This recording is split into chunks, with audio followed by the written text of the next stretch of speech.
thumb drives. Believe it or not, a lot of people ask me for thumb drives, and I'm like, why do you not have a thumb drive? You know, something very important to have. For me personally, I don't like to have so much school stuff on my computer, so I will use my thumb drive specifically for school. But I still do have a lot of folders on my laptop that is like semester 1. It has maths, physical chem, biochem, da da da da da. So I will put everything in a folder so I can find it. And sometimes I don't even use my thumb drive, but I have it with me just in case. And sometimes my friend might have a movie and I want the movie, so I'll give my thumb drive. Or sometimes my friend might have a game and I want the game, so I just put it on my thumb drive instead of putting it on my computer, and it's awesome. A calendar. I know that one's a bit weird. You don't think of that one. I'm done. A calendar. What is the best way to keep track of things than a calendar? And I'm not talking about that calendar where everything is jumbled up like January, February, March, May. No. I'm talking about a very specific calendar which has just January, and then you have the dates, and it has a little space at the bottom. That works for me specifically. Why? Because I want to write in that little space. I want to write in the little space and say, okay, this is a test date this day, I have assignment this date. So I'd rather it be like that. This is not sponsored, but Post-it, the brand Post-it, they have a dry eraser board that is set up like a calendar. So it has the layout of a calendar, and you can put the month, you can rub it off when the month is finished, and it's laid out just like that, where it has a lot of space. And for every month, you just rub it out and you start new. And since it's a dry eraser, you use it as much as you want, and I think that's a bit more better. I think that's a bit much better than buying an actual calendar, you know, and it's cost effective. Right now, I don't remember the price, but let me know it. I don't know if everyone would really be interested in it, but I will leave some links in the description below if you really are interested. Again, I'm not sponsored, but I did see these and they really interested me, so I said, hey, I want to tell you about it as well. Right? The next one is shoes. I think this is a very basic back to school thing. I think everybody needs this. Everybody does need it. But I don't think, for me, let me say for me, shoes is something I usually think about when I'm going back to school, because I should already have shoes. But that is not the case for everyone. So that's why I was very mindful to put this in. For me specifically, I believe once I have 3 sets of shoes, I'm good. 1 set is for going out, and it should go with all of my outfits. That's not always possible, but sometimes it is. So I have 1 shoes for going out, and it goes with all of my outfits. And it's usually flat, so I don't have to stress.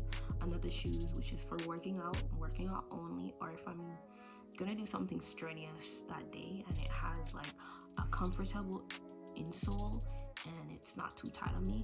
And the third one is just for school. So 3 specific types of shoes I have in my closet, and under those categories I usually have maybe 1 or 2 shoes. But I'm not a really big shoes fanatic, nor am I a purse fanatic. I feel like once you have a standard shoes, a standard handbag, it should go with everything. Like, I'm not gonna stress about that. I'll stress about the outfit, but I won't stress about a bag and the shoes. Like, no thank you. So if you can, invest in the shoes.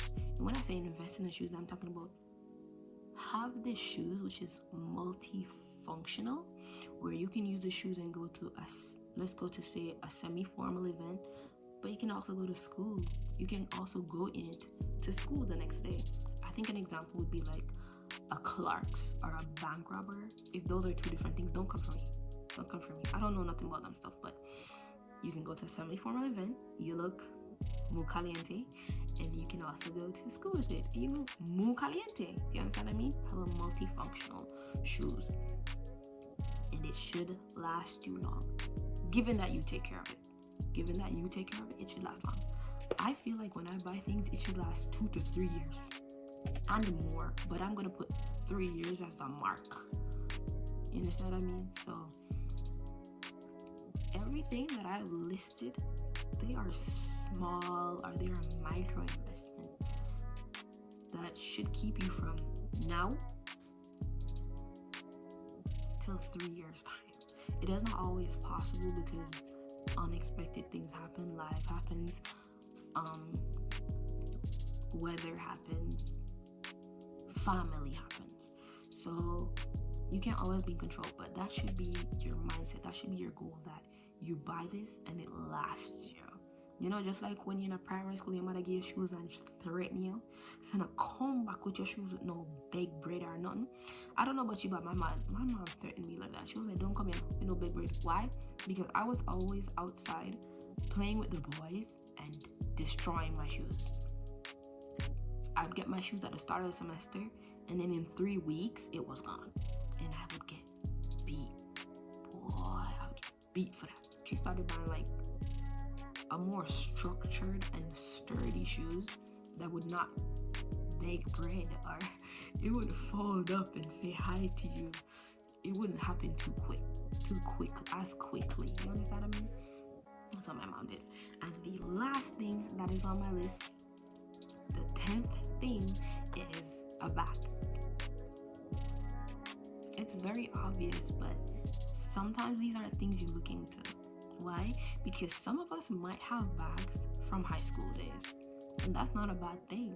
That is a good quality bag. And my style is a bit different. You see, in Jamaica, we here in Jamaica and some other Caribbean islands, we don't get to wear clothes to school. From pre-K to primary school to high school, basically half of our lives, we are wearing uniforms, a structured uniform, which I'm pretty sure it dates back to colonialism uniform. You understand? Which is kind of so confusing for us, because it's not until we come out of that system or we come out of school that we get to truly express ourselves through dressing. And the funny thing is, dependent on which major you choose for school, you may just go right back into a uniform. Because if you choose nursing, you're going to wear a uniform. If you choose hospitality, you're going to wear a uniform.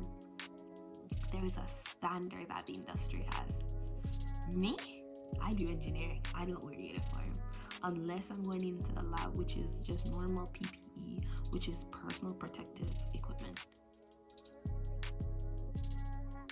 Yeah. Or example, people like SKIT, which are computer science majors, they don't wear a uniform.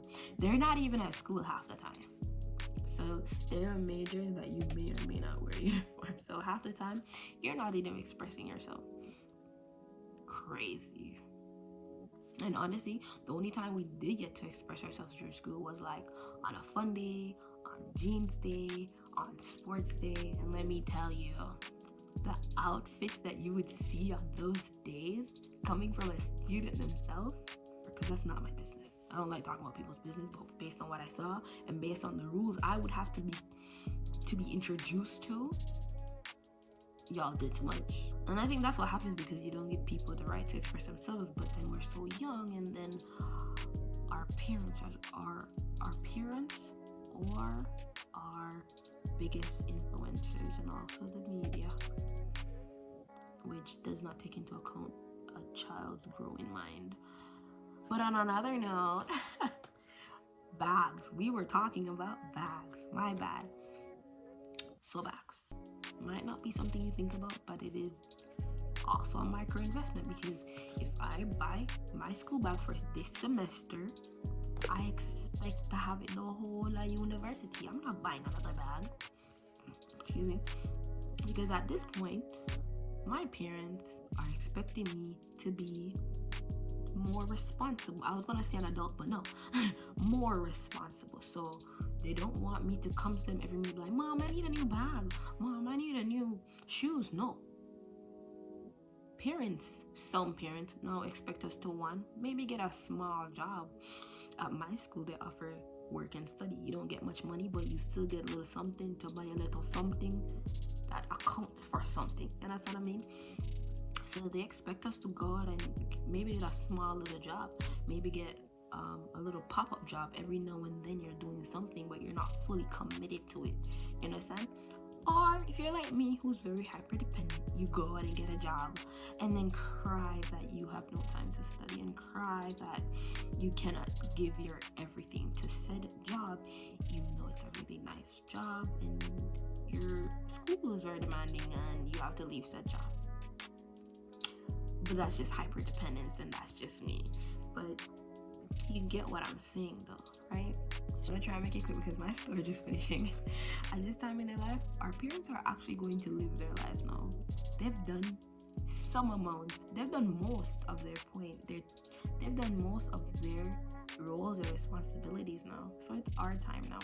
So those were 10 unusual and out of the box things that are back to school that you could think of investing, or maybe a friend, or maybe a parent, because a lot of people going back to university are actually very mature. Life happened, they had to drop out, and now they really want to get that paper to upskill themselves. So thank you for watching, and if you made it this far, leave a thumbs up, leave a heart for me, leave a happy new year.